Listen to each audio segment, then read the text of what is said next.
नदियों का पिता किस नदी को बोलते हैं? भारत में नदियों का पिता ब्रह्मपुत्र नदी को कहा जाता है। क्यों? इसका प्रवाह अत्यंत विशाल और शक्तिशाली है। जल धारण क्षमता तथा जल प्रवाह अन्य नदियों की तुलना में बहुत अधिक है। यह तिब्बत, भारत और बांग्लादेश तीनों देशों से होकर बहती है। इसलिए ब्रह्मपुत्र को प्रतीकात्मक रूप से नदियों का पिता कहा जाता है। स्रोत: ब्रह्मपुत्र का स्रोत तिब्बत में है। वहाँ यह नदी यारलुंग त्सांगपो नाम से जानी जाती है। ये हिमनदों और ऊंचे पर्वतीय जल स्रोतों से निकलती है। मार्ग: तिब्बत से निकलकर ये भारत के उत्तर पूर्वी राज्यों अरुणाचल प्रदेश, जहां इसे स्थानीय रूप से सियांग देहांग भी कहा जाता है, और फिर असम से होकर बहती है।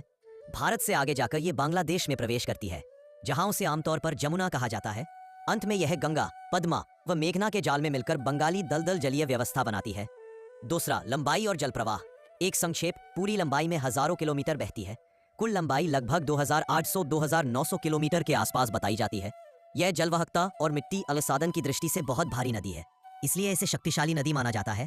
3. सहायक नदियां और जलजाल। क्यों पिता कहा जाता है? ब्रह्मपुत्र को कई प्रमुख नदियां और धाराएं सहारा देती, जोड़ती है। उदाहरण: लोहित, दिबंग, सुबनसिरी, मानस, धनसिरी, कोपिली, बेकी आदि। जल परिवहन: शांत मौसम में नदी का हिस्सा नौवहन के लिए उपयोगी रहता है।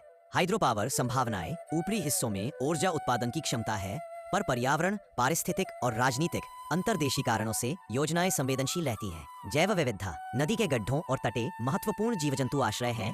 हिरन, काजीरंगा का राइनो, नदी डॉल्फिन, गैंजेटिक डॉल्फिन, बहुसंख्यक मछलियां और पक्षी यहाँ के प्रसिद्ध जीव हैं। नंबर 6. सांस्कृतिक और ऐतिहासिक महत्व। नाम ब्रह्मपुत्र का अर्थ संस्कृत में कुछ इस प्रकार पढ़ा जाता है: ब्रह्मा का पुत्र। यह नाम तथा महाराष्ट्र हिंदू पुराणों में नदी के प्रतीकात्मक महत्व को दर्शाता है। असम और पूर्वोत्तर की लोक कथाओं, जीवन शैली और त्योहारों में ब्रह्मपुत्र का बड़ा स्थान है।